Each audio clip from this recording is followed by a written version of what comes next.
Hi, do it again.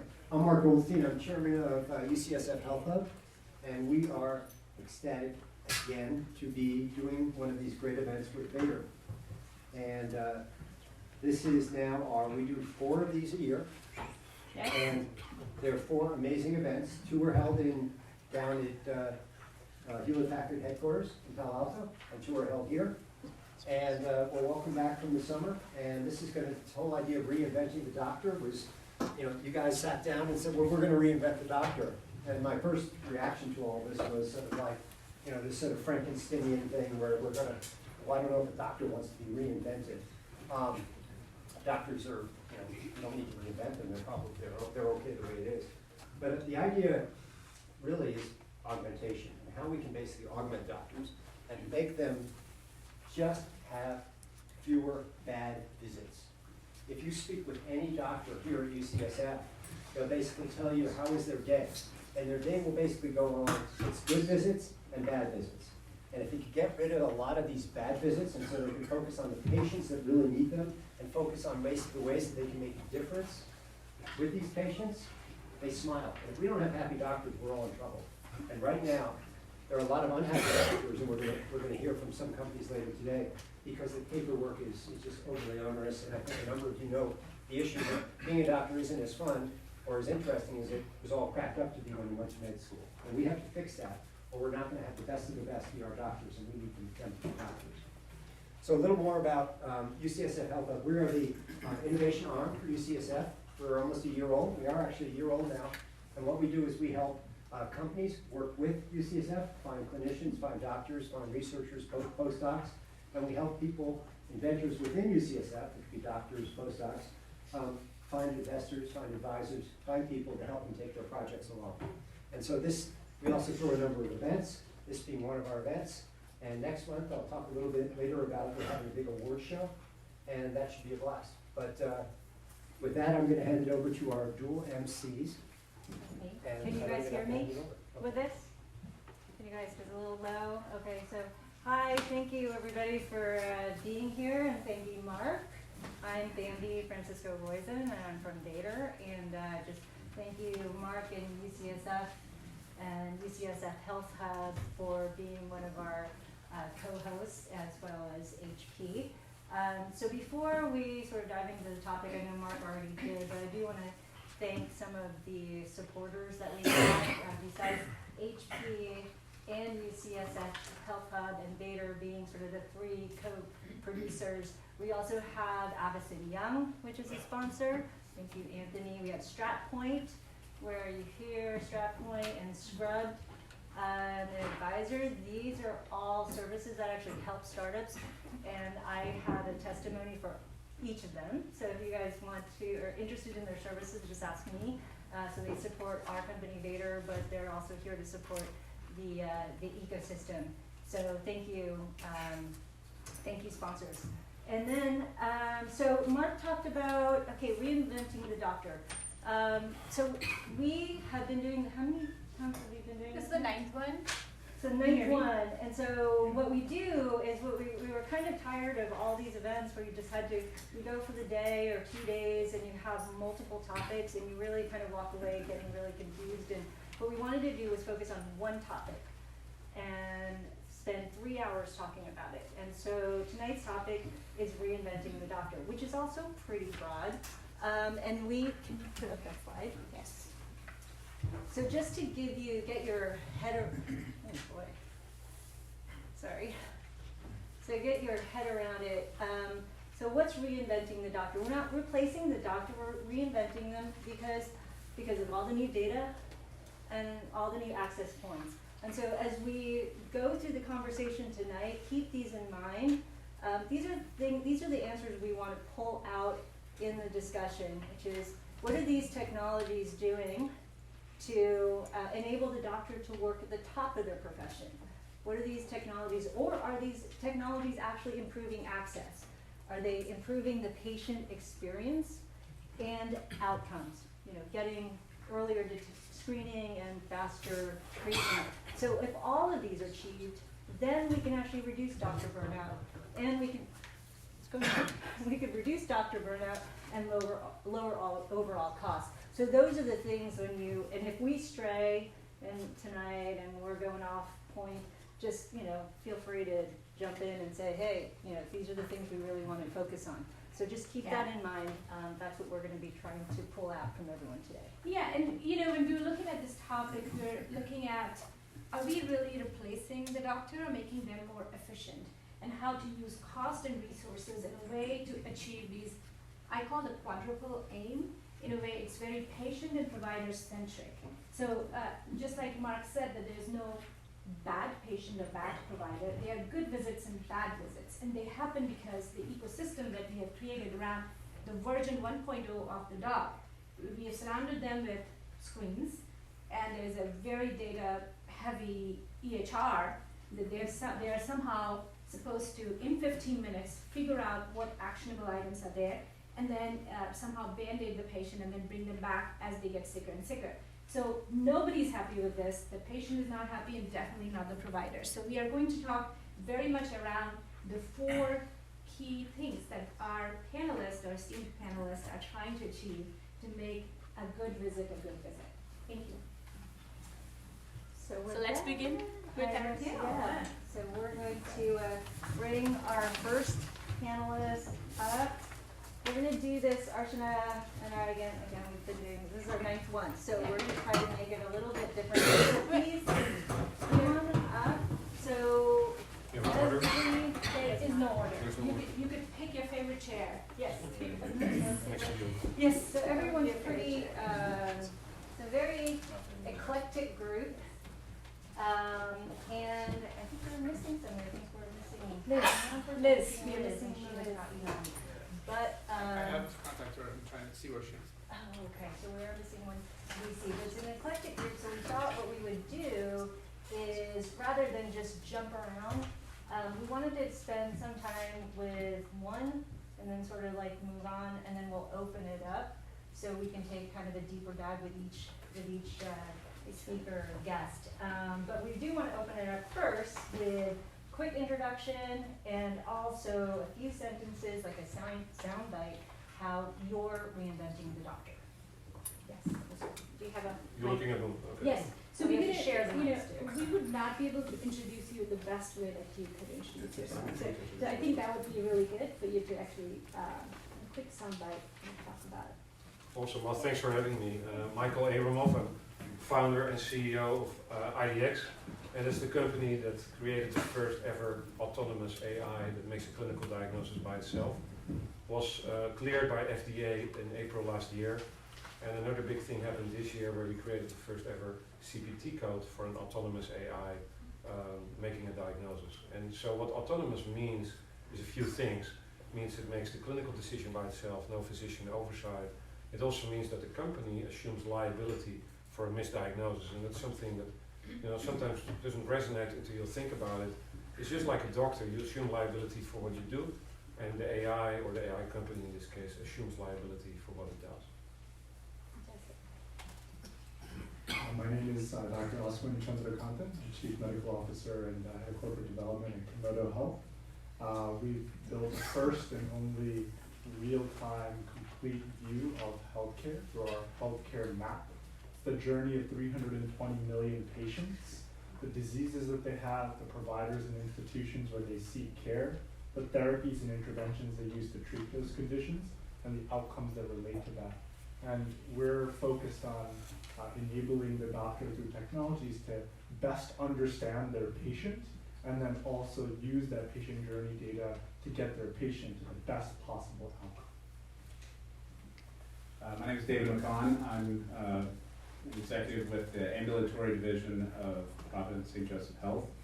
For those of you who don't know, it's one of the largest nonprofit health systems in the country on the West Coast.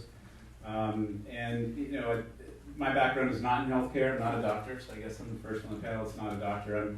I've spent a lot of time working in businesses where you have the intersection of consumers and technology, and then helping Providence think through, really how to rethink that experience between the patient and provider. And as a company, we're really focused on reinventing the health system, even beyond reinventing the doctors. We're moving from a very hospital-centric organization being something that's quite patient-centric and anchored in more ambulatory care assets. Hi everybody, I'm Drew Oetting, one of the founding partners of a venture capital firm based here in San Francisco called ATC.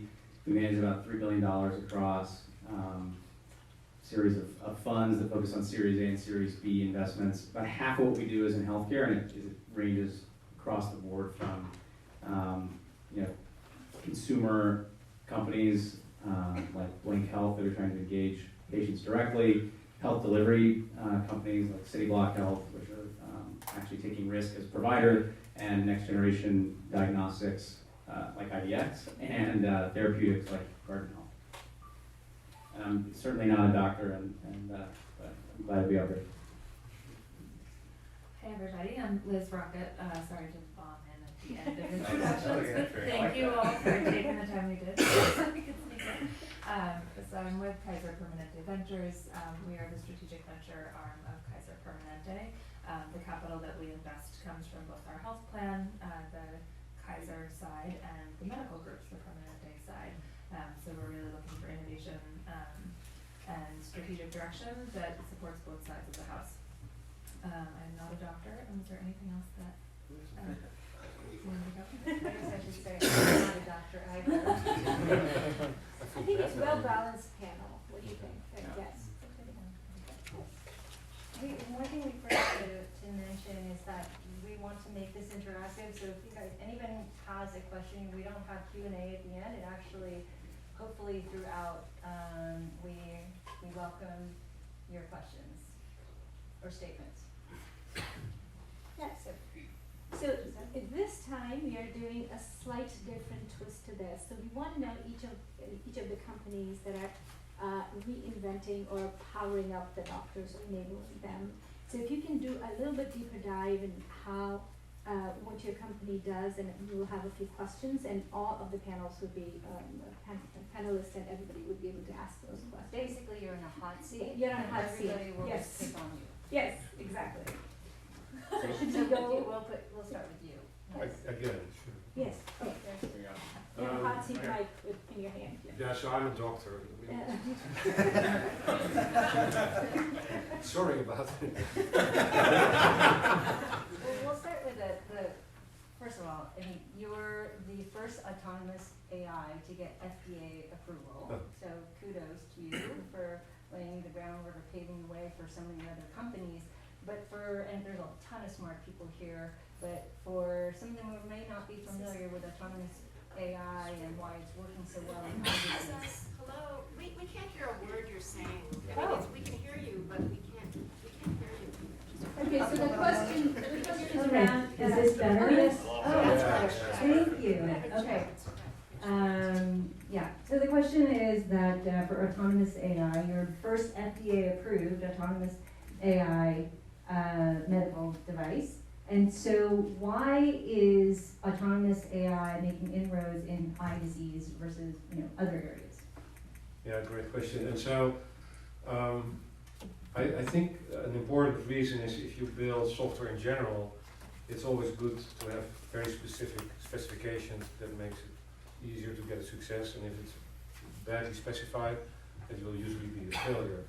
And so with diabetic retinopathy, which is what this AI diagnoses, for 40 years we have done a lot of science in retina and ophthalmology about what we know about how it starts, what it means. It's the most important cause of blindness in the US. It's almost entirely preventable if caught early.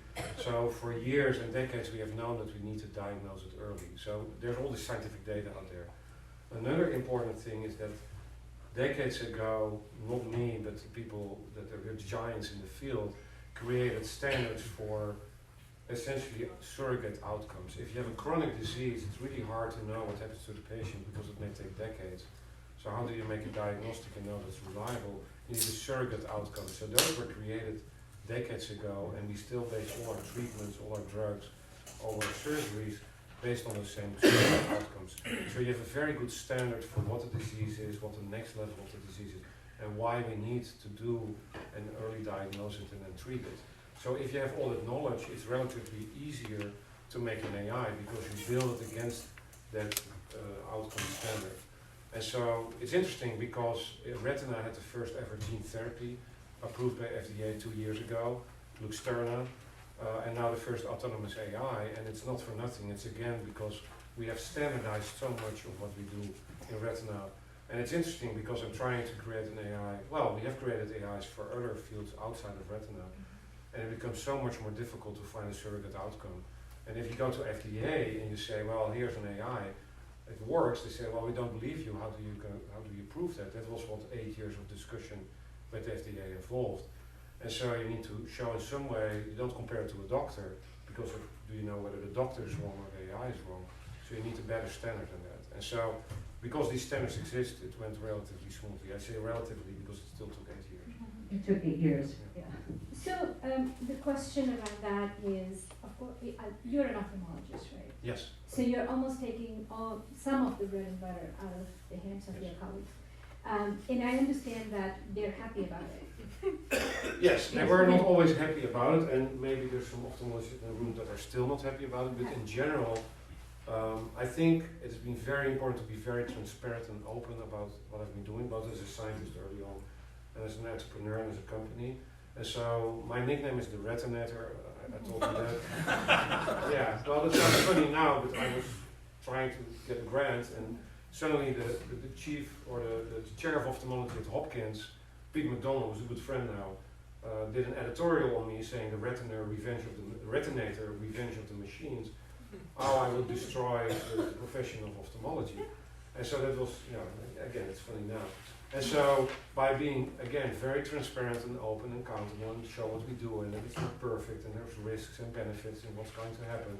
And there's actually advantages, because what you talk about here is how do we make it better for patients and doctors? Well, what you do is you make this early diagnosis where the patient actually is. They don't have to travel to the doctor, which may be far away.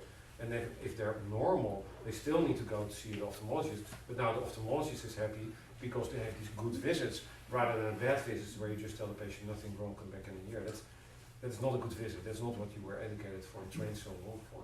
And so I've turned it around where now the American Medical Association a few weeks ago did an editorial on me saying this ophthalmologist is doing AI the right way. So that it can be turned around. And again, I think the principle has to be that you're very open, transparent, and accountable. So my associated question to that is, in my job as a global medical director, I always think like ROI. Who's going to pay for the solution? What is your, how would this impact, one, the provider, and then the cost of care or make it efficient? Yeah, and so, great point. And so, I've coined the term glamour AI, and I say stop glamour AI, because there's a lot of AI out there that's technologically really cool, doesn't improve outcomes. I don't think taxpayers should be paying for that. I mean, if you as a patient want to pay for it, sure. And so, it's cost saving, because if you come to me and you do the diabetic eye exam, as it's called, I will probably bill $300-400 for that. This is, it's 10% of that. So you can have a cost saving, which is needed because healthcare is way too expensive in the first place in this country.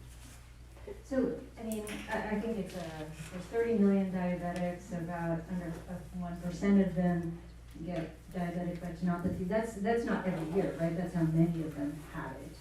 But none. It's about 5% per year get it. Yeah. Well, 5% a year, and it's one of the leading causes of blindness.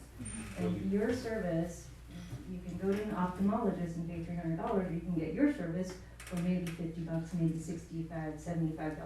Which, if I had diabetes, I'd probably do that every year, because why not? Why not? It's better than me, yes. So the FDA allows me to say that it's better than me as a retinal specialist in terms of accuracy.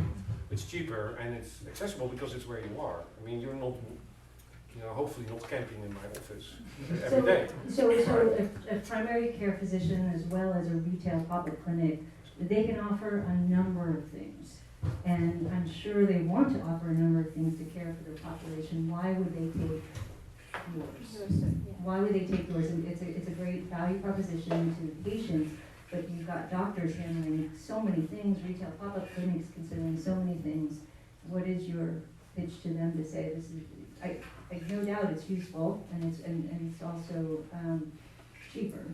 but how do you Yeah, say that to sounds them? cheaper for the taxpayer and the payer, right? Yes, payers, yes. But for the primary care provider, they can bill for it, and they actually, of course, they get more for it than they pay us. So they have an extra source of revenue. In Okay. addition to giving better care, more comprehensive care to their patients, which usually payers reward by things like HEDIS measures, quality measures. But don't they have like a number of things that they have to consider? I mean, there's only so many services they can offer. I guess if there's only so many services they can offer, they'd have to say, well, I like this, but it's diabetics, and I've got this thing that I've got to bring into the office, and Sure, and so how do you get up to the be a priority? great point. And so some primary care providers say, yeah, I want this because I want extra revenue. I want to do better on the HEDIS measure. I want all these other things, better care for my patient. Others say, well, why don't you put it around the corner or in my larger ACO where it may be, in another clinic, and I will just send my patients there just like I do for the blood draw. That's fine too. They will still increase their HEDIS measure. They don't capture the extra revenue. I guess this is where we can bring David in. Yes. David is Express Care, pop-up clinic, retail clinic, so you're the perfect outlet for these IDX machines. So do we have a deal? We actually spoke about this beforehand. I think the complication that we're seeing on the health system side, doctors are inundated with new requests all the time for new technologies, new processes, different metrics, changing comp models, both as a reimbursement model, but also from their own compensation. And so, there is a lot of resistance within that community for adopting new technologies, unless it's truly making their lives easier or they can get paid more. So, this does click both of those boxes, but it's also what's interesting. What I find to be interesting about this particular technology is it's asking doctors to take on a responsibility for something that maybe historically they weren't. If you think of the primary care office. So it is asking, while you have accountability, they are starting to say, well, I'm expanding a little bit of my scope of responsibility. And sometimes that can be concerning, or a sense of fear may set in because there's a training opportunity. Maybe they just don't want to deal with it, which is why they end up not, we're talking about, they end up not being in their office. Maybe they end up around the corner, and there are other technologies that you'd say would fall into that same bucket. So we're largely focused right now on trying to get those doctors to start to think about their role differently. One of the reasons why we are putting retail clinics in place, our core strategy around that is actually to create primary care access. It's not an urgent care strategy, which we also are doing now, which is about decompressing our emergency departments, but the retail clinics are really about creating primary care access so that we can take a lot of that low acuity volume out of the doctor's offices so they can focus on the things that really only they can do, which unfortunately for them are, an older population, chronic disease management, and the hard cases, which have a tendency to turn into the bad visits. Certainly, and so it's a balance between, the easy visits to give them decompression time during their day, which I think is necessarily the wrong solution for a real problem. But to really expand their capacity to focus on the things that only they can do. And as we all know, there's a sort of declining population of primary care doctors, and the need grows every day in all of the markets that we operate in. We have significant access constraints. I'll speak of one location just as an example. It won't be much to people in this room because it's one of our markets, but if you choose to move to Spokane, it's a lovely town, and you would like to establish yourself with Providence as your primary care medical home, you could wait 4 to 6 months before you can get in to see a doctor because the access is so constrained in that market. So we're putting in retail clinics to be able to really supplement that network and not try and go after doctors that don't exist or that you can't hire in a market like Spokane or Walla Walla or other places that we operate. It's not so hard in San Francisco, but is in a lot of these secondary markets in the country. But back to this idea of technology, how much of that technology do we want to put into those clinics versus putting it into other venues, I think is something that we're trying to sort out ourselves. So in the setting that you're expanding, you're also kind of reinventing the doctor in a mode of a strategic clinical leader, and then your Express Care, the clinics that you are setting up, are they largely advanced practitioner driven, right? So Yeah. you're driving talent from the PAs, physician assistant and nurse practitioner pool. Is that a strategy do you have a physician that is working with a group and still driving the primary care or patient-centered medical home? How are you reinventing that provider? Yeah, I mean, it really is, our view is it really about creating leverage for our primary care doctors. So they have an ability to refer patients, their own patients, into alternative environments that are still part of one health system so that it's not a dead end. Many of the retail clinics that are out there are on an island, they're kind of dead ends.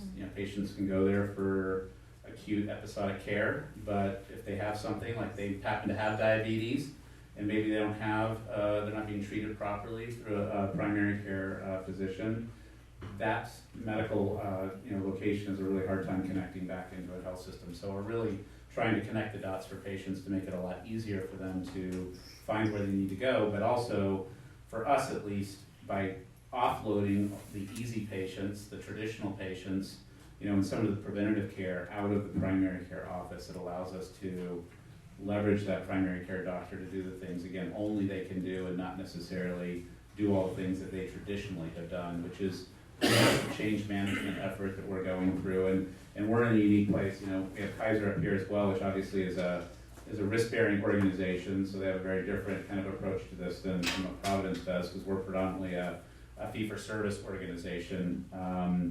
But the change management around that is really complicated and challenging, because you're asking doctors to be different than where they've been through their entire history. But we do see, and I particularly see the future of what we, in this room, largely all healthy individuals, what we see is in the future of primary care really migrating into more retail-like settings and out of a traditional doctor's office, and that doctor will become more chronic disease specialist and gerontologist and the other, becomes a specialist more than what they are today. And it's the only way the cost models can support it, because it's just too expensive to do it the way we're running today. So you're expanding the panels, basically. We are, but we're not necessarily asking doctors to expand. If they're running 18 to 2,200 patient panels, we're not saying now you're going to do a 3,000 or 4,000 person panel. We're actually holding their panels where they are, but trying to create more time so that they're able to actually focus on the issues that are more complicated, and quite frankly create a better patient experience first and foremost. When you come into one of our clinics, you get 20 minutes with the provider, a full 20 minutes, which is an incredible luxury these days. From a provider or nurse practitioner? With a nurse practitioner, but still, it's your provider. So you're not doing that 5-minute drive-by, because what's going on in many of these primary care offices, they're double, triple loop. They're trying to speed through the experiences. You get the bad visits because they don't have the time to spend with them. So, ours is a bit of a process, sort of clinic-driven view. We're also doing other things to create sort of efficiency and automation around that, but it's trying to create time so that doctor can spend and focus on the things that really need their attention. You talked about connecting the dots, and that's really sort of trying to get as much information from the patient as they're coming into your front door, or maybe their website. And I know you've been looking into that in terms of how to make it easier for the patient to navigate through the system and find the right care. Talk a little bit about what you've looked at, because I know you're still looking. I know there's a number of startups here, but what are you looking for?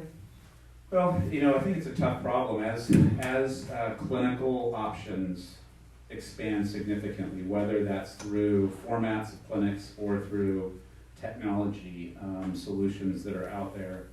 It's not making our lives easier. And it's certainly not making it less expensive. We're actually adding costs into the system because we haven't solved how to navigate patients to the lowest cost of care that meets the needs that patient has. So they end up finding places that are higher cost or less convenient, or certainly not the place that we want to be. The worst case they can land is in the emergency department. And many of you guys have gone through, I don't know if any of you guys have been to the emergency room in the last, say, 3 or 4 or 5 years, but you only do that one time before you realize how painful that is financially. So, unless you have kids. Well, you do, and I have 4 of them, which is why I end up there more often than I want to. But Or Medicaid. Medicaid, yes. Unless the mom is a doctor. What's that? Unless the mom is a doctor. Yeah, well, that would be not in our household, but it's that navigation challenge, and there's all kinds of issues. My background is largely in the idea of premium consumer services and a sort of value positioning. In order to have value, you have to have education, and right now there's a real void in terms of educating patients to where the health systems are actually moving to. So they're still behaving against a prior generation health system, and we're really struggling to get them where we want them to be. So, I don't know what the answer is around it, but it's hard to get patients self-navigating to the place that actually makes the most sense for them. They have a tendency to fall back on the things that they know. Make them 24/7. 24/7 is an option. Certainly I think there's a big role payers have to play in this in terms of creating the right incentive structure, and some are more aggressive than others in doing that.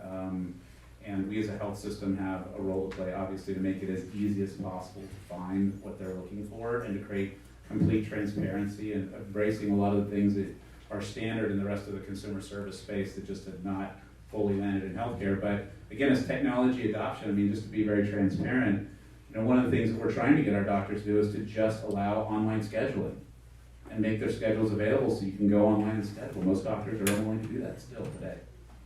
Well, and I think as most companies, including Kaiser and all of the leading organizations here in the Bay Area, like UCSF and Stanford, they're moving towards digital first, and people are consuming healthcare and more kind of starting from a digital platform and then moving into brick and mortar. So I believe that could be an interesting way to also leverage access. They are, but I don't know if those tools are not, I think, as simple and easy as they need to be to make it as the adoption level as high as it should be. Most of us, again, I'm talking mostly about largely a healthy population and who needs episodic care versus someone who has real significant health issues. That health application is, given the fact that you're not using it very often, and it's not something that has the utility value necessarily of kind of all that period of time between when you need care. So you don't necessarily think of it top of mind. Let me go to my health app to navigate me to a doctor without sort of increasing the utility value out of it and making creating the incentives to actually get people to. And again, Kaiser's in a great position. Yes. I'm very admirable of what they with having a bit more of a closed system. I think you have the luxury of being able to sort of navigate the two halves that makes it a lot more complicated in our universe. I was going to say that I think there have been two kind of connecting lessons that I watched my organization travel through on this. One is actually an experience that I had before I worked for KP as just a new Bay Area resident and a new Kaiser Permanente member. And I woke up one morning, I had a cold, and I woke up and I went to wash my face and look in the mirror, and my eye was just enormous, all swollen. And coming from the East Coast, I was like, oh my God, I have to go to the emergency room. I don't have a doctor yet. I don't know what is going on with my face, but this is terrifying. And so I went to the internet to say, what could this be? And of course, Dr. Google terrified me, right? There gonna be worms crawling out of my eye in a minute. But I went to the KP website to just figure out, do I have to go to the emergency room? What else could I have? And I discovered that I could email my doctor, and this was back in 2010 when we were just starting that. The thing that I've appreciated since then is that to email your doctor for Kaiser Permanente, to offer that to me in this moment of please don't make me go to the emergency room, it required so much workflow and process change. And that was from a leadership commitment level and email is not difficult technology, right?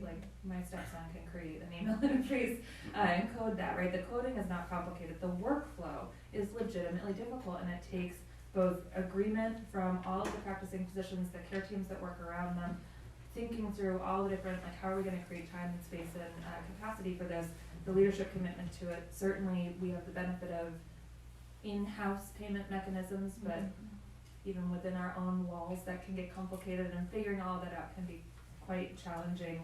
But that workflow piece is real. It's not just that access is not ever just about technology, it's also figuring out that workflow. I think what's interesting though is sometimes we lean too far back on that of like, oh, it's so difficult, like we can never quite find how to make the workflow work, and patients never use the technologies that we put out there, so, you know, never mind. We had this a lot with everything around video, all sorts of tele stuff that we put it out there and people wouldn't use it as we expected them to. And oh, we've got to educate patients, we've got to educate our members, you know, we need to explain to them what they need to do, which in the rest of anything consumer, right, like Apple does not explain to me anything, right? And I think that when you think about a consumer experience, teaching is rarely the tool that gets used. But we had this experience in our Colorado region first of just putting on our kp.org website again. So Liz of 2019, a new Colorado member, has a situation would go to this website and see just a little icon that says chat with a doctor. And where we'd had banner ads everywhere for video visits with KP physicians and all the rest of it, and very low traction, chat with the doctor. I mean, like the amount of traffic that just instantly came through that, because nobody has a question of what's about to happen. I click the button, I'm going to at some point be connected with the doctor, and if it's fast, I'm really delighted. Like, there's not a lot of questioning, and I think that has been another interesting lesson for our organization of just when it comes to some of these reinventing the medical practice, you have to also think about just putting out little tests to watch for the paths of desire, because patients will show you what they would like to do if you can just give them that opportunity to try it. So I want to Can I just bring, make one comment on well, that? I sort of want to bring in Aswin, but okay. Just a quick comment, 'cause I think it's important, for especially if you guys are working in startups and are thinking about servicing and coming to service health systems. We definitely represent two completely different models, and that model is a fabulous, that exact example works fabulously well for a managed care organization or, you know, sort of a risk-bearing organization like Kaiser. It's a real struggle for a PPO organization like Providence. Because you could say chat with the doctor. Okay, chat with the doctor. Who's gonna pay for that doctor?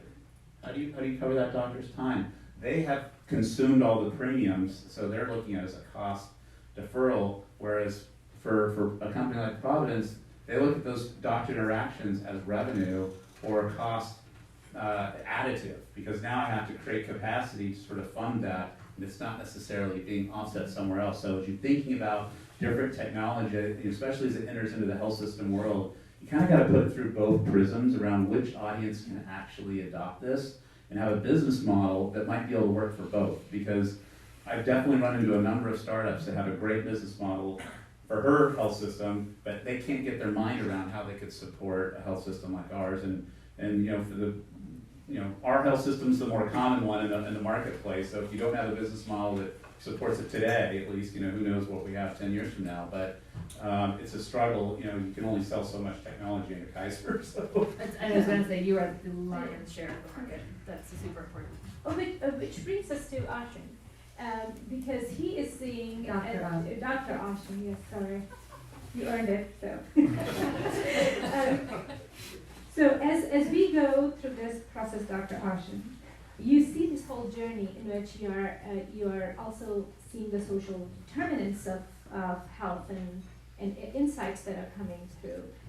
What is Komodo doing to make it an actionable solution for the end user, whether it's a patient or provider? Great question. So two things that I'll highlight just as a thematic wrap up, but also show you where Komodo adds value. The first is that everybody is saying here that you know, healthcare is a team sport. It's about providers optimizing to get their patients the best possible outcome. So the first thing that Komodo does there is create this it has a real-time view of all patient journeys in the US. And we can best understand how to get the patient to the optimal outcome based on their set of patient journeys. So for example, in your case, you walked into you sent Kaiser an email. Imagine a world in which Kaiser had the ability opted in by you in order to look at your full medical journey and understand, hey, she's somebody who has no history of cellulitis, no history of a neuroblastoma, therefore the swelling in her eye is really not a big deal, right? And so there's so much of, in order to be able to make accurate diagnoses, in order to talk about what needs to happen in the future, it requires you to understand what's happened in the past. And so even the same way, for example, when you're looking at clinics, you need to fundamentally understand what is the underlying patient population. how many diabetics do I have? How many endocrinologists or specialists do I potentially need in my clinic? What is the patient age distribution of a particular zip code? Those are all the types of things that Komodo Health and our healthcare map help to inform.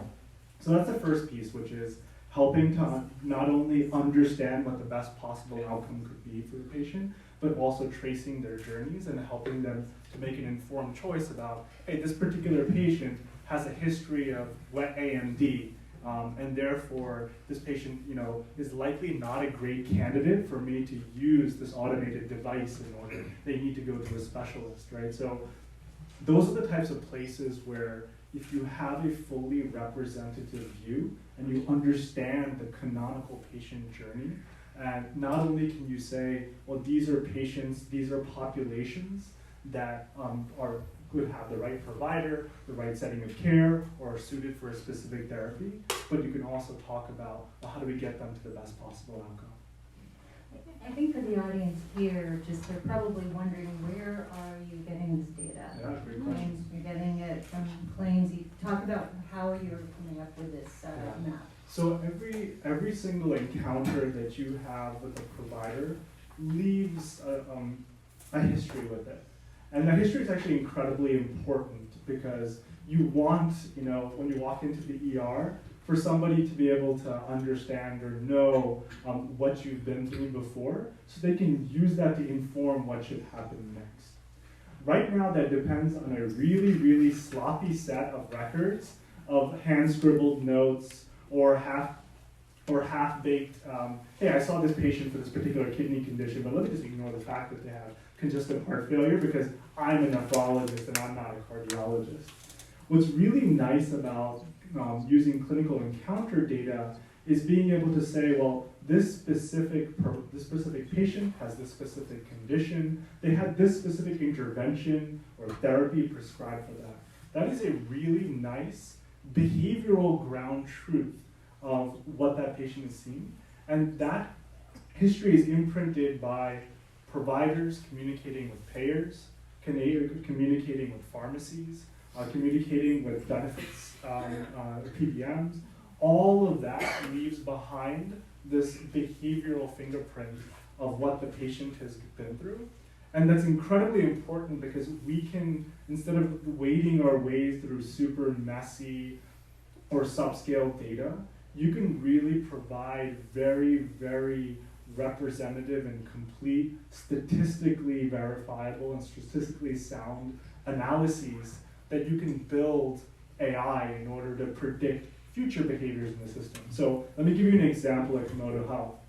There's a rare disease called hereditary amyloidosis. It has about 10,000 patients in the entire world.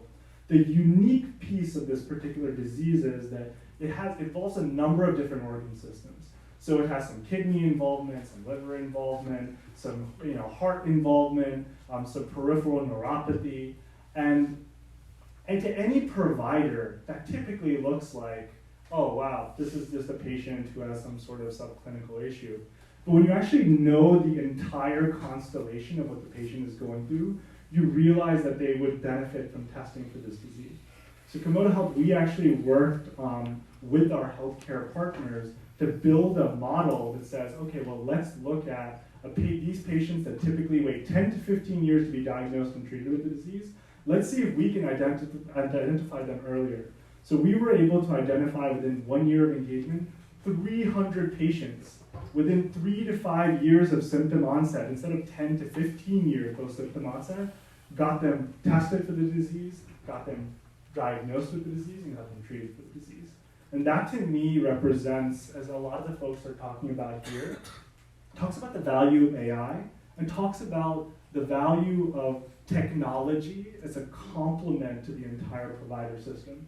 So one thing that I would urge all of you to think about, and it's a position that we hold very dearly at Komodo, is that technology, if you looked at it like 30 years ago, everybody was like, oh, airplanes are going to replace every other mode of transportation. Then they had like laser guided systems like 10 years ago, they're like, oh yeah, pilots are going to be totally gone. They have all these laser guided systems, what do they need these pilots for? What you realize is that everything is complementary. What we call artificial intelligence now is nothing but intelligence, right? Be it machine or be it man, it's fundamentally to optimize for patient outcomes and to be able to do that at scale. So why do we need to treat anybody in this audience like a guinea pig when I can rely on the journey of hundreds of millions of patients to tell you what's worked before and what hasn't, to show you where the patients are that may benefit from testing, may benefit from intervention, where an additional clinic could potentially be placed, how to differentiate between a common patient and somebody that might have something rare, or to tell a specific intervention or AI, hey, this is a patient that is suited for our technology versus not. So, question on that. So I have a question over here. Yes, go ahead. At what point are you overdiagnosing someone with that kind of technology? Yeah, so we've looked pretty extensively. So out of that specific example I gave you for hereditary amyloidosis, we flagged about 425 patients or the providers treating patients that would benefit from testing. So the purpose was to educate these providers about the phenotype of a rare disease. Of them, we found that the specificity was around 85%. So in our own machine learning models, we've actually not found what, the trend that you described, which is, are you going to throw a lot of false negatives into the market and create, panic and concern or overutilization of resources? So in the examples that we've seen, when you use AI intelligently and you use AI right, the tendency to create false negatives or to miss positives is actually quite low. Yeah, and it's almost like colonoscopy. You do end up seeing polyps, but then now we know that several of these polyps could potentially become cancer. So we are not only detecting but also preventing cancer. So even though initially any kind of intervention for a provider, whether it's IDX or Komodo, will increase utilization of healthcare dollars, but eventually long term it would have a positive ROI. I have a question around provider burnout. So if we have electronic health records, then Komodo, and then I have IDX, and then I have Piccolo, and then I have like 15 other ways to kind of get data to me as a provider, and then the patient is bringing all of the remote sensing data. I see the ambulatory glucose monitor and other things that is also coming my way. How does Komodo make it more efficient and like less cumbersome or decreasing the burnout for the provider? And how does it truly interface in a day-to-day? So with your partners that you work with the electronic health records. So first, I would say that so much of what we lack in healthcare is this canonical view of an entire patient pool and understanding what is the right intervention for them. In a specific example, I will say for now, Komodo actually does not directly serve providers, but the way that I could imagine a capability in this entire healthcare map that we've built, and it's the first one of its kind and it's near real time, is that earlier diagnosis leads to earlier treatment. So I've been so frustrated as a physician about the case that nobody can solve, and they're running around getting 50,000 tests, and they're going from doctor to doctor, and they finally come to the primary care provider, and they're like, oh, okay, I can't make sense of what you might have. So that's one piece. The second piece is that right now you have to wade through the EMR system, which is very unstructured, rather than having a canonical view of a patient and understanding exactly the diagnoses and interventions that have happened and which might be relevant to the specific treatment decision that you're going to make today. The third thing that I would say is that I think provider burnout is actually is a problem that has to do toggling between three things, which is speed, quality, and throughput. And that these are all very interrelated.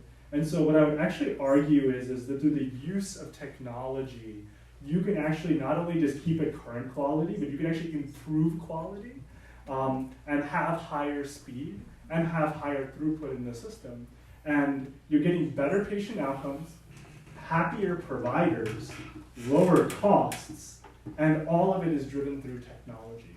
And so for me, I think that provider burnout is predicated on this idea that physicians should have too many patients, whereas I would actually argue that it's the lack of use of all capabilities at hand and the inefficiencies in the use of those capabilities that creates burnout and creates the false goal line of having to increase throughput without having to decrease quality. And those to me don't need to be traded off because fundamentally technology is there to increase quality.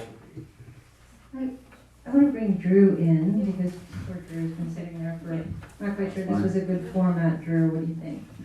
Great, I've been learning a lot. So as a VC here with $3 billion under management, there's a number of companies that have data. This is data on 300 million patients that Komodo has. So in a number of companies, they have all this data for all of these patients. What do how do you think through when you look at an investor that says, when you look at a startup that has all of this data, that if they can just have all the data and get it into the system, then it would be more efficient. We have the data. And so I'm sure there's a lot of skepticism that you have because you're looking at all these different companies. What goes through your head? What are some of the questions you ask them or think about? Like, what does the startup really need to have? I know that's a long answer, probably. Well, no, listen, I think it comes down to, one is I would say, I actually think access to unique, actionable data in healthcare is pretty rare. I mean, there are ways to get it, but most people either have the same data sets. Most people don't have root patient level data sets, fully looped outcomes. It's very rare. And so I think there is value, fundamental value in that. Even in a very small area, I think Flatiron proved that, where they own very tiny actual overall representation of healthcare industry, but very valuable in one very specific area. But I think it comes down to workflow, is what you said. I mean, the biggest thing that we see is, and this is true across every industry, if you don't provide value with data or with software or with anything, it could be you can provide more value with, pen and paper if you know what you're doing with it than someone with software who has no idea what they're doing. And so I think a lot of people in Silicon Valley don't have root access to workflow in healthcare.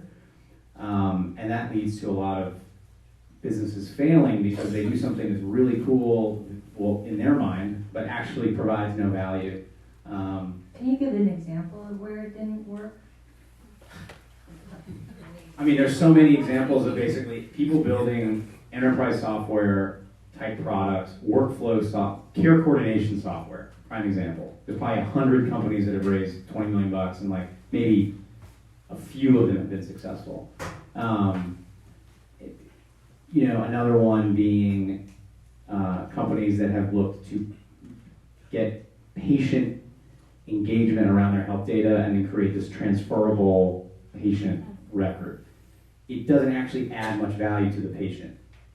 If you look at some very specific areas where patients care a lot about their healthcare, like fertility, rare disease, different, adding value to the patient. So I think the biggest thing is people just don't attach their technology to workflow, and I think this is especially true in actual hospital systems where something like fee-for-service or value-based care is this thing that in Silicon Valley you kind of know about and you're like, yeah, whatever. And then when it comes down to selling, it's completely different. Or it could be something as specific as HEDIS, right? Which vast majority of people in Silicon Valley, even in healthcare, probably don't really understand. And it's like this fundamental value proposition. You invested in IDX really quickly. That's how I learned about HEDIS. So tell us why you invested, and when was that? So it must have been well before you had FDA approval, or? No, it was actually right as they got FDA approval. I had a little bit of inside baseball because Dr. Abramoff works with my father. So, so I guess I've known about IDX for a while. IDX is really interesting. When I think about what we look for in broadly in health delivery or in healthcare, one is an ability to deal with regulatory complexity, and I think IDX has done it both from an FDA perspective, but then also from a HEDIS, CMS perspective, clinical buy-in and an understanding of actual clinical workflow and also understanding how physicians think about things, which I think it is, Michael's gone through an incredible sort of process of dealing with that. Reducing the marginal cost of each patient. So a lot of startups have a value proposition that says, well, we're going to create an ROI in this sort of universal way by creating efficiency. I think that's, maybe you can sell that, but it's a lot easier when you go and you say, hey, for each patient, we're going to reduce cost, or we're going to increase revenue. That's pretty powerful. And then the last is demonstrating real clinical outcomes. I think if you do that, then it's much harder for someone to say no. So the question, kind of follow up to your answer is, it seems like you're more focused on point solutions, because they're much more laser focused. They are looking at one pain point and then trying to solve it from patient to provider journey, and have a workflow attached to it, have regulatory attached to it, and revenue attached. Well, I think it totally depends. So in the same way that we're invested in IDX, which I view as a point solution which has huge implications across a large population and is also aligned. It makes sense in a fee-for-service world, but in a value-based care or health economic world, it makes even more sense. That's like, to me, a win. I mean, we're also invested in companies that are trying to go completely over the top of the system, like Blink Health, which is trying to reduce prescription costs by building their own PBM, their own adjudication, their own cloud pharmacy, and then trying to sign up consumers and basically pull them off the existing system.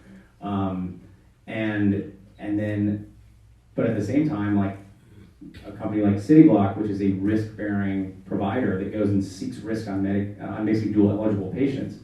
And so that's one where it's much more, it's transformational in the way they provide care and the way they're aligned with this value-based care movement. But at the same time, it's a recognition that you can't just be a software company. You need to actually go and take care of patients if you want to have a chance at really changing the way that outcomes work.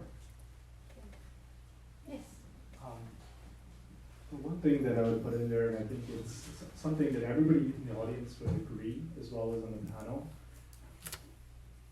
fundamental belief at Komodo Health is that by improving outcomes, you actually solve the cost equation. And I feel like so many times we talk about cost as like, we need to improve revenue, and I agree with that. I believe, though, that if you get to earlier treatment because of earlier diagnosis, because you're finding diseases faster, you're getting them on the right therapy, they're seeing the right specialist, they're getting the right intervention, all of those things create value to the system, they create value to the patient, they get the best possible outcome, and they reduce cost. And so I think it's actually incredibly important that we all recognize that improving outcomes fundamentally improves costs, the entire efficiency equation. What we've oftentimes oversolved as an industry is that because we don't really understand outcomes, because there's no way to we don't perfectly understand the specific sub-cohort of metastatic breast cancer patients on second-line therapy, we're like, okay, well then, for the average breast cancer patient, what is the cost? And I believe that if we're actually able to optimize the outcomes for every single sub-cohort, that it actually fundamentally drives efficiency in the system and also improves costs. So I just wanted to raise that. I'm curious to get that. I think that's true for 90% of things, but I do think once we solve that 90% that I agree on, then there's a real question, which is what does an outcome mean? So if I know that I have a gene therapy, right, that you have a terrible neurodegenerative disease you just got diagnosed with, and you're going to die in 3 months, and I have a gene therapy that can cure you, and you're going to live, but you're going to be on, let's say you're going to be on, it's going to cost you $1 million a year, plus my gene therapy costs $5 million.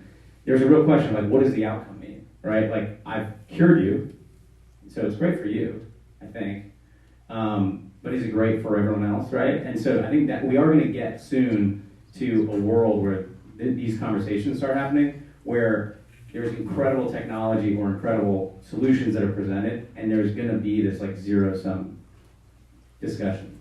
Yeah, and talking about gene therapy, MIT Design Lab, which is infamous today, is actually working on a payment model for gene therapy, for example, because it is exactly true. It's who's going to pay for it, and this person is going to switch care from Kaiser to Providence to something else. So who's going to foot that lifelong treatment bill? And yes, outcome is important, but then cost does tie into it at some point. Yeah, I think just was one thought, and then I'll hand it over. I think we're moving to a world in which we're moving towards the cost of a cure, which is different than like, hey, you have diabetes and you're gonna be on this medication for like the next 40 years. And so I think in a world in which we move towards everything towards a cure, it reduces or eliminates these sort of like false trade-offs where it's like, oh, I need to choose between like kind of curing you but not curing you. And so I think we're already kind of there. We're seeing these in gene therapies where like, okay, you're not going to have blindness because we're going to fundamentally repair this gene. And so I believe that the overall trend in life sciences is towards curative therapies that are actually cost or value accretive to the entire system. Yeah, okay, go ahead. That's one comment that I think we all know that the cost of health is generally majority tied to the end of life. So the more curative we are, the more people are going to have longer lives. We're going to have more people living. So actually, I think will drive up the cost of our healthcare system. The way it's orchestrated today. Unfortunately, you're saying, Sandy, it's like, what does that mean? And people are it's just changing. It's changing where I spend the money. It may solve these sort of chronic diseases, but then I'm still spending it with our health system at the end of life because they have some new disease they wouldn't have had because they would have died. So I'm going to moderate the discussion back to the reinventing the doctors. So are they doing reinventing the end of life in a way? They kind of managing that. So Liz, you had something to say. Yeah. And if somebody has something on that, I was just gonna say that in the US health system in general, cost and quality have absolutely not been correlated at all for a very long time, right? So I think that like paying more or paying less has not been tied to better outcomes. It's like a scatterplot of, there's not a lot of correlation there. And I think so while I like sort of your overall vision of as we're able to get more, less sort of population thinking and more patient specific, we could think very differently about outcome and cost. I think that there is, when working on the innovation here, getting into those payment models, understanding all of the perverse incentives that exist and accepting them as they are today is important.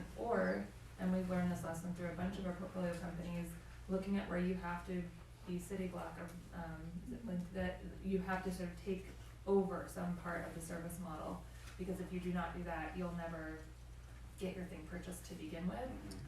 We learned this first with Omada, where diabetes prevention definitely better on a cost perspective, better for the patient.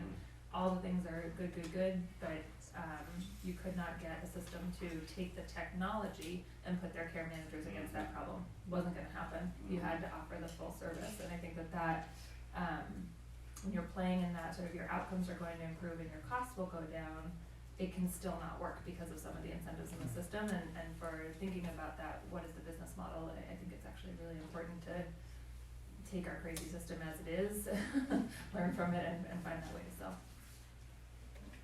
Well, yeah, so before this great point.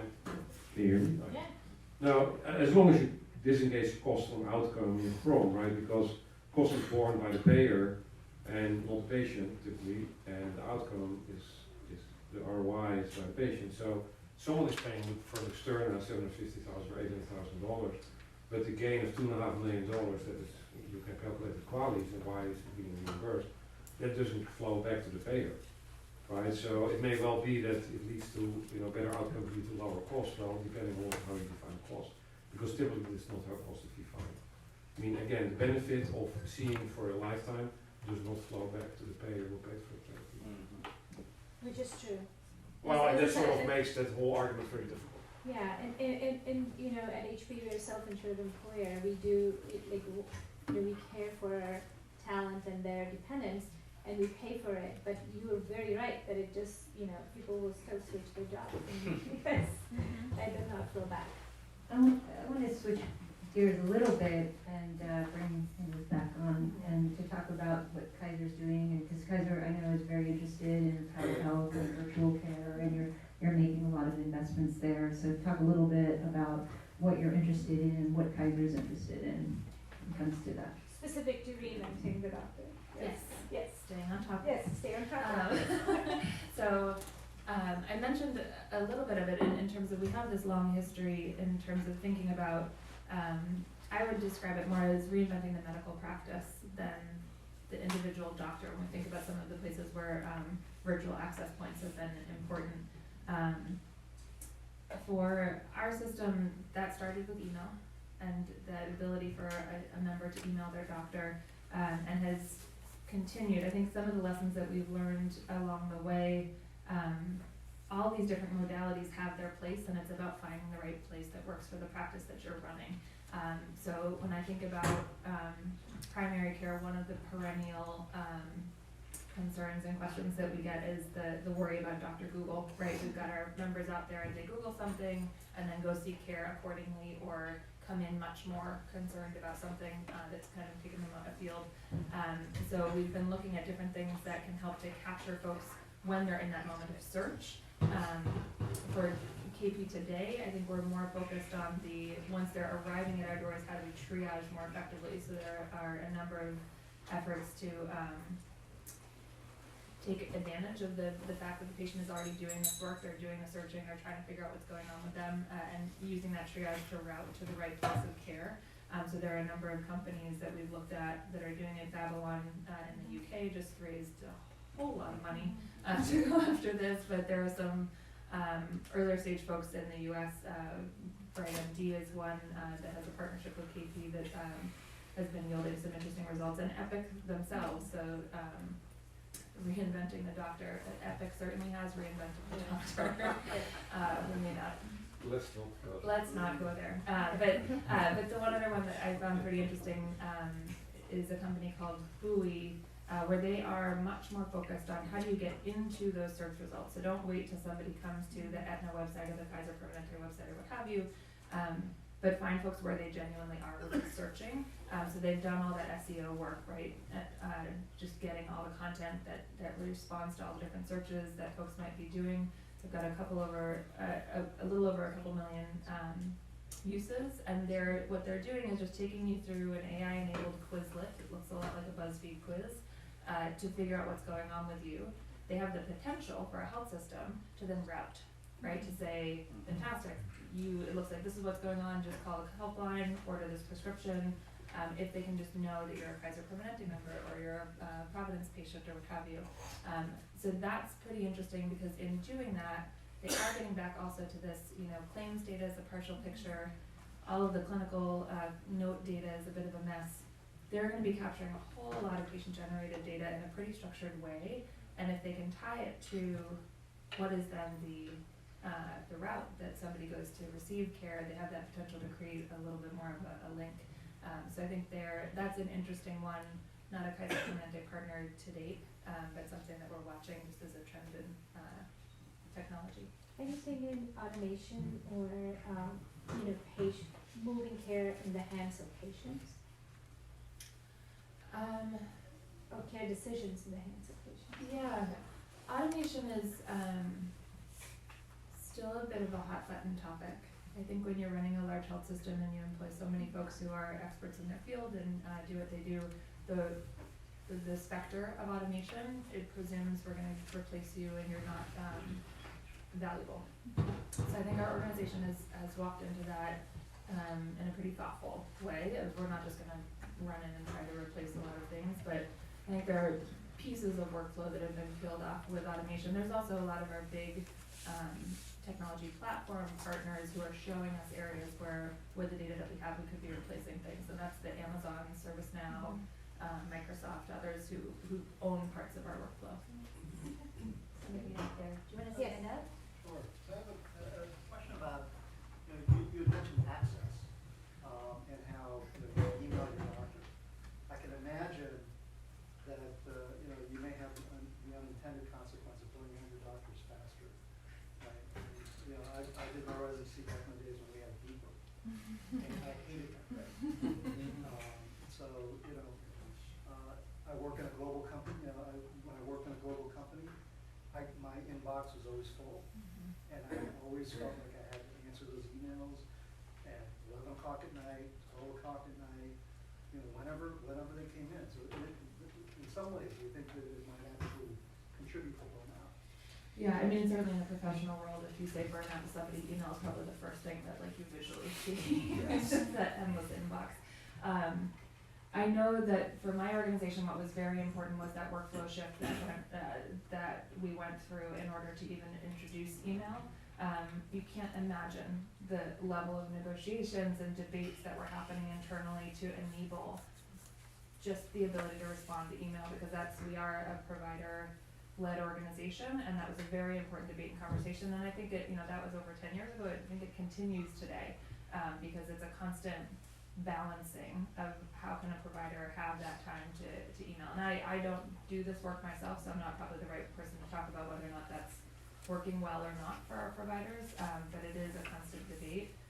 That's within a large centrally managed system. I know, we've seen through CRSMD, the folks who provide the chat with the doc technology, they are partnering in some places with like emergency room physician groups, where emergency room physicians are under pressure of, we don't want to send people to you anymore, like you're the most expensive point of care, or some of those groups are actually partnering with CRSMD in their regions to say, hey, if you're a patient, you can chat with an emergency medicine doc, which is actually where the technology, it's founded by an ED doc who is just like, my friends and family text me all the time with whatever's going on with them, and I provide them a much better level of care than I do the person I get to see for 5 minutes in the ED. So you're seeing different approaches, but that it comes down to, can you work out the workflow and the payment structures?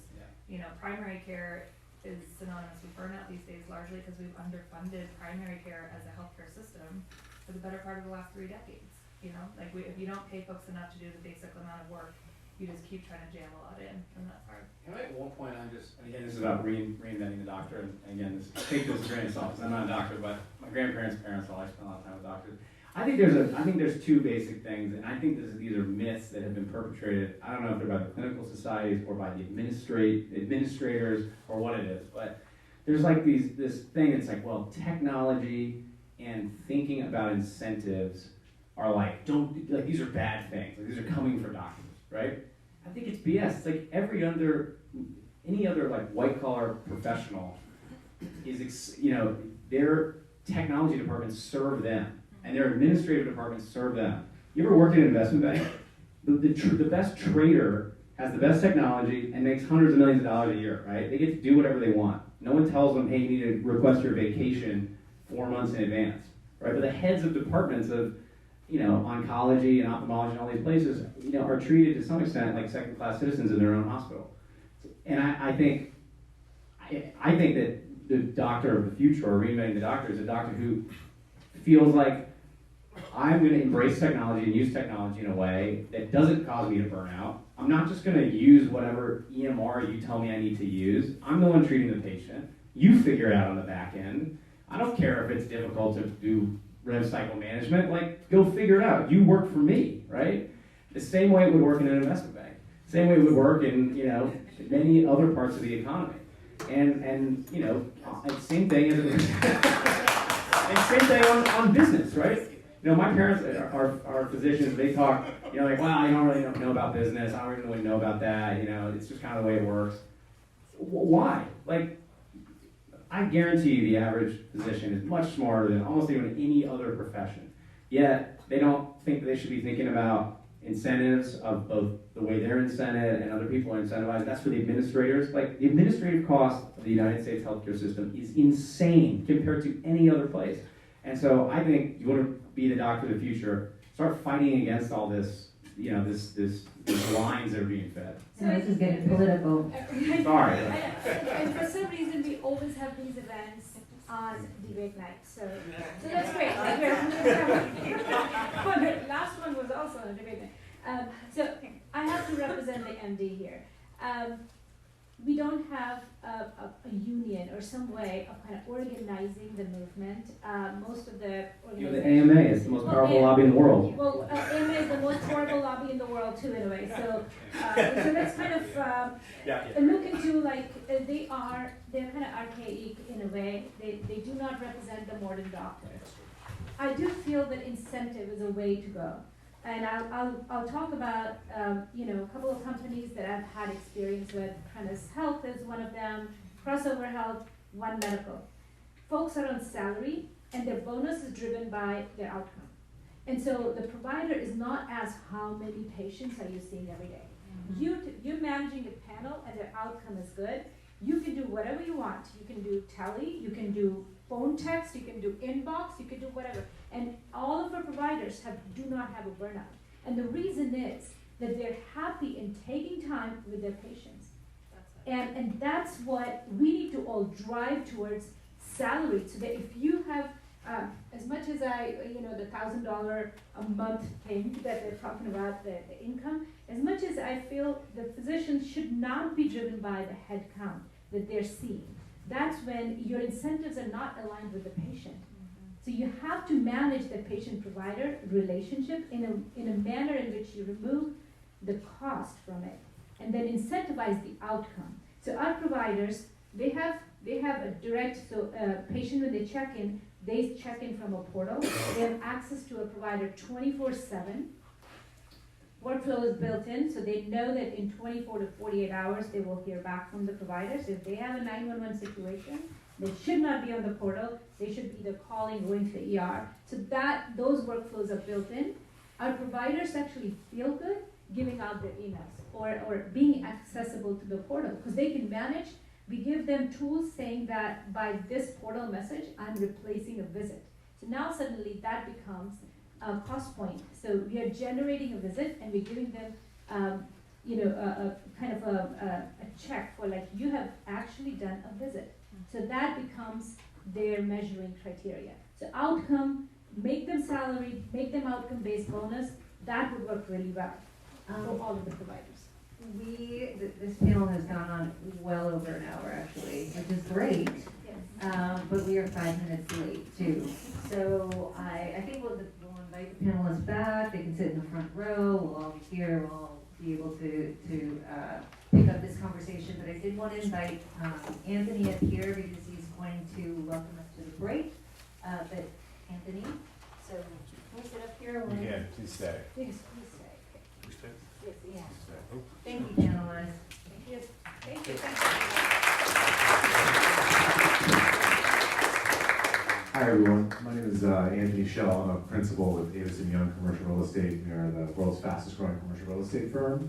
We do things a little bit differently than typical brokerages in that we introduce architects, space planners, and everything on our team to create what we like to think of as healthy work environments. I've been doing brokerage for office tenants, startups, and venture capitalists in the Bay Area for 15 years now, and I have been obsessed with creating a healthy office space. As soon as I realized how unhealthy the built environment can be, but sitting at your desk all day and being in a box all day inside a bigger box and whatever.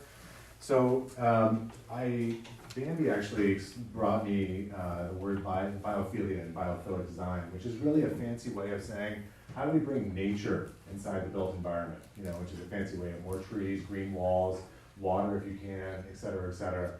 And one of the things that I was struck by as I prepared for tonight was that we have two of the, obviously UCSF being a great example on their Mission Bay campus, where we're sitting in a beautiful office design that is bringing the outside in. And you can actually see some of the examples in this room as I was sitting here, thinking almost like a jungle canopy, or the wall seeming a little bit more staggered versus just a box, right? But really, and Liz, I had no idea that someone from KP was going to be here, because my big event, or my big talking point, is Kaiser Permanente's new Thrive Center in downtown Oakland. Liz, you mentioned a couple of things tonight about Kaiser changing the way that you think, your culture around technology and different things, but I really have a large hats off to Kaiser, because Kaiser's current footprint in downtown Oakland is 2 million square feet across 6 different buildings, some owned, some leased. And this is a rendering of their new center that will open in 2023. And it's really a beautiful representation of this exact thing, this biophilic design, bringing the outside in. These are just one thing I want to mention is these are just renderings, so of course the final design may change. But I did want to show this specific photo, which I thought was really striking, in that the curvature of the walls, obviously the introduction of the green spaces outside, and the openness are meant to recreate a sort of feeling of us as human beings in the outside world, not being stuck in the built environment. Really, really special design. And I was really impressed by the combination of outdoor, indoor, green space and whatnot. And while this design may change a little bit when Kaiser finishes it, I'm sure it will be, we in downtown Oakland are really excited about this filling up, and I just thought it was worthwhile talking about in a room full of amazingly brilliant folks who are trying to make the world a healthier place, fix the healthcare system. I thought it was worth weaving in some amazingly interesting commercial real estate stuff, which is always. So anyway, I want to say a special thank you to UCSF for hosting us, a special thank you to Vator and to HP as always, and Avis & Young is always a proud sponsor of these events, so I hope everyone enjoys the break. And Thank when you, do we come everyone. back? We come back 7:15.